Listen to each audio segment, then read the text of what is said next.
لبيك اللهم لبيك لبيك لا شريك لك لبيك إن الحمد والنعمة ঝগড়া করার প্রয়োজন নেই।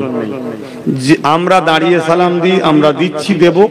কেউ যদি মনে করে বসে দেওয়া দরকার, সেটা তার কাছে থাক। কথা বুঝে আসছে না? নাই এলিয়ে ঝগড়া করতে যাব, কিন্তু কেউ যদি আমার দাঁড়ানো নিয়ে ঝগড়া করে, তাহলে জানতে হবে ও ফিতনাবাজ। কথা বুঝে আসছে?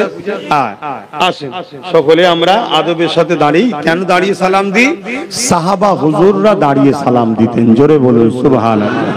সাহাবা হুজুরদের সুন্নাত হলো দাঁড়িয়ে সালাম দেওয়া। আসেন সকলে দাঁড়িয়েছি মহব্বতের সঙ্গে আমার নূর নবী, দয়ান নবী, হায়াতুন নবী, মেরাজওয়ালা নবী, দোনো জাহানের সুলতান নবী, আমাদের শাফাআতের নবী। জোরে বলুন সুবহানাল্লাহ। সেই নবীর দিনটা মিটে যাবে। কি গো, কারো হুমকি চুমকিতে ঘাবড়ে যাচ্ছেন নাকি? আমার তো একেবারে সময় নেই, কি করব বলেন না। সারা বছর এখন জলসা, এত জলসা কেটেছে, তারপরও সারা বছর জলসা। আমি যত দিন যাচ্ছে জলসা বাড়ছে দেখছি, অথচ আমার বহু জলসাকে পুলিশ দিয়ে বন্ধ করে দিচ্ছে, শুনছেন না? তারপরেও বাড়ছে। তাহলে কেউ যদি একটা দরজা বন্ধ করে, যিনি বাড়াচ্ছেন তিনি কে? আল্লাহ আল্লাহ আল্লাহ। তার উপরে ভরসা করো, তাকে পিয়ার করো, তার হাবিবকে ভালোবাসো, আদব করো। তার হাবিব যে রাস্তা দেখাচ্ছে ওই রাস্তায় যাও। তোমার টোটো আটকে দিয়েছে তো কি হয়েছে? তোমার দোকান বন্ধ করে দিয়েছে তো কি হয়েছে? তোমার চাকরি থেকে বাদ দেবে বলছে তো কি হয়েছে? তো তুই কুলুকুল দুকুলও গেল, চাকরিও গেল, ইমানও গেল।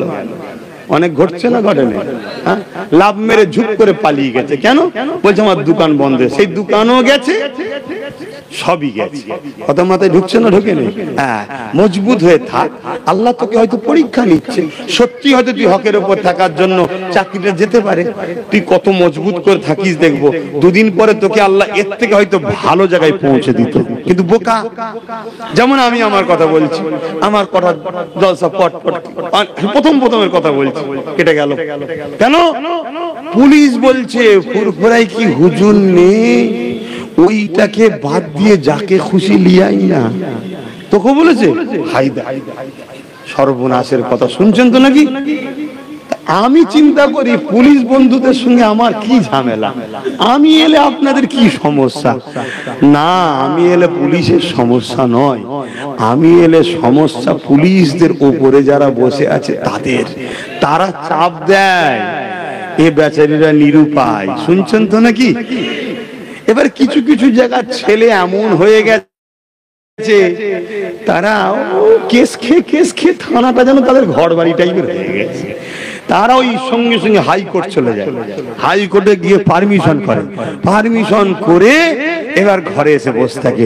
তখন পুলিশ এবার ফোন করছে, হারা কবে জলসা, কোথায় হবে, কি ব্যাপার, কটা মাই, কখন আসবে, কিভাবে আসবে? বাপ রে বাপ, কি হলো হঠাৎ করে? না, যে নিষেধ করেছে তারও আব্বাজান এবার বলেছে জলসা হবে। তার মানে কি? আমাদের সংবিধান। শুনছেন তো নাকি? সব থেকে পাওয়ারফুল কি? সংবিধান। দেশের প্রধানমন্ত্রীর পাওয়ার বেশি না সংবিধানের? রাজ্যের সিএম এর বেশি না সংবিধানের? তো সংবিধান যখন আমার সাথে আছে, তুমি প্রধানমন্ত্রী হওয়া সিএম হও, ভুল করলে ঝাড় খেতে হবে। শুনছেন না? শুনেন নেই? তুমি সংবিধানের ভেতরে দাঁড়িয়ে কাজ করো, আমি কেন, সবাইকে তোমাকে মানতে হবে। ঠিক না বেঠিক গো? কিন্তু তুমি যদি মনে করো আমি পাওয়ারে আছি, পাওয়ারে, আর পাওয়ারে তো ফেরাউনও ছিল, নমরুদও ছিল, সাদ্দাতও ছিল। আমার দেশের কত প্রধানমন্ত্রী পাওয়ারে ছিল তো নাকি? এখন আছে? কিছুদিন আগে এই রাজ্যে পাওয়ারে ছিল, মাদ্রাসায় সন্ত্রাসায় বলে ফেলেছিল, পাওয়ারে ছিল। এক কথা বলেন না গো? তাহলে কিন্তু দুঃখের বিষয়, সেখানে আর এখানে একটা পার্থক্য আছে। কি? সেই সরকার আলেম উলামাদের ঘরে কিনতে পারেনি, এ সরকার আলেম উলামা কিনে পুষেছে। শুনছেন তো নাকি? কিন্তু এ সরকারকেও জানা দরকার, মুজাদ্দিদে এই হতভাগা আকবরও কিন্তু আলেম কিনেই দিনে ইলাহি বার করেছিল। শুনছেন তো? আল্লাহ তাকেও মিটিয়ে দিয়েছে মুজাদ্দিদে আলপে সানির দ্বারা। জোরে বলুন সুবহানাল্লাহ। আর মুজাদ্দিদে আল পেসানির সাথে আমারও একটা সম্পর্ক আছে, জানেন না? জানেন না? সম্পর্ক আছে। আমার দাদার, আমাদের হযরতে মুস্তাফা মাদানী দাদুজান যিনি মাদানীপুরে আছে, উনি আর বাদশাহ আলমগীর, এনারা দুজন মুজাদ্দিদে আল পেসানির হাতে একসাথে বায়াত হয়েছে। জোরে বলুন সুবহানাল্লাহ। শুনছেন তো নাকি? হ্যাঁ। অতএব বাপ, আল্লাহ ছাড়া কাউকে ভয়, জোরে বলুন আল্লাহ ছাড়া কাউকে ভয়, জোরে বলুন আল্লাহ ছাড়া কাউকে ভয়। তোমার যদি রেজেকের দরজা কেউ বন্ধ করার চেষ্টা করে, জানবে আল্লাহ পরীক্ষা নিচ্ছে। আল্লাহ যদি তোমায় সুখিয়ে রেখে সে খুশি হয়, তুমি আল্লাহর জন্য সুখ হতে পারবে না? তাহলে কেন এত লাফালাফি করছো? চেষ্টা করো অন্যদিকে, আল্লাহ ভালো দরজা খুলে দেবে। কিন্তু খবরদার ইসলামের দুশমনের সঙ্গে দল করবেন না, ইসলামের দুশমনের সঙ্গে দল করবেন না। এই গাদ্দারদের সাথে দল করা হারাম, এটা মনে রাখবেন। কিন্তু দুঃখের বিষয়, আমি একা বললে তো হবে না, সবাইকে তো বলতে লাগে নাকি? যদি সবাই না বলে আমি কি বলা বন্ধ করে দেবো? কি গো আমার ভাইয়েরা, বলা বন্ধ করে দেবো?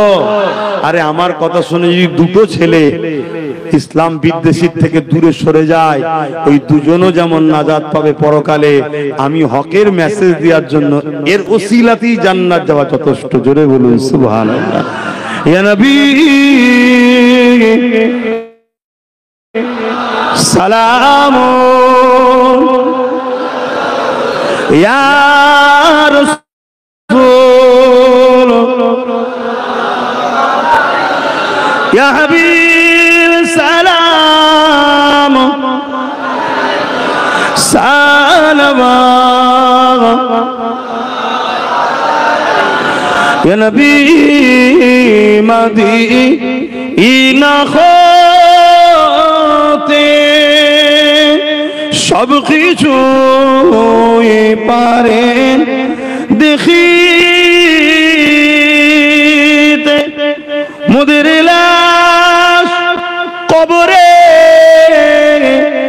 রাখিলে লইবেন আপন করে। নবী সালাম, ইয়া রাসূল, ইয়া হাবিব,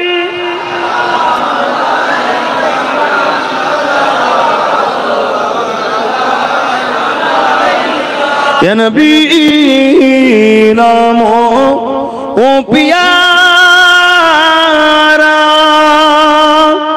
ইয়া রাসূল নাম পিয়ারা। আরশ বর হক ने पुकारा, सज पैगंबर हक हमारा। या नबी सलाम, या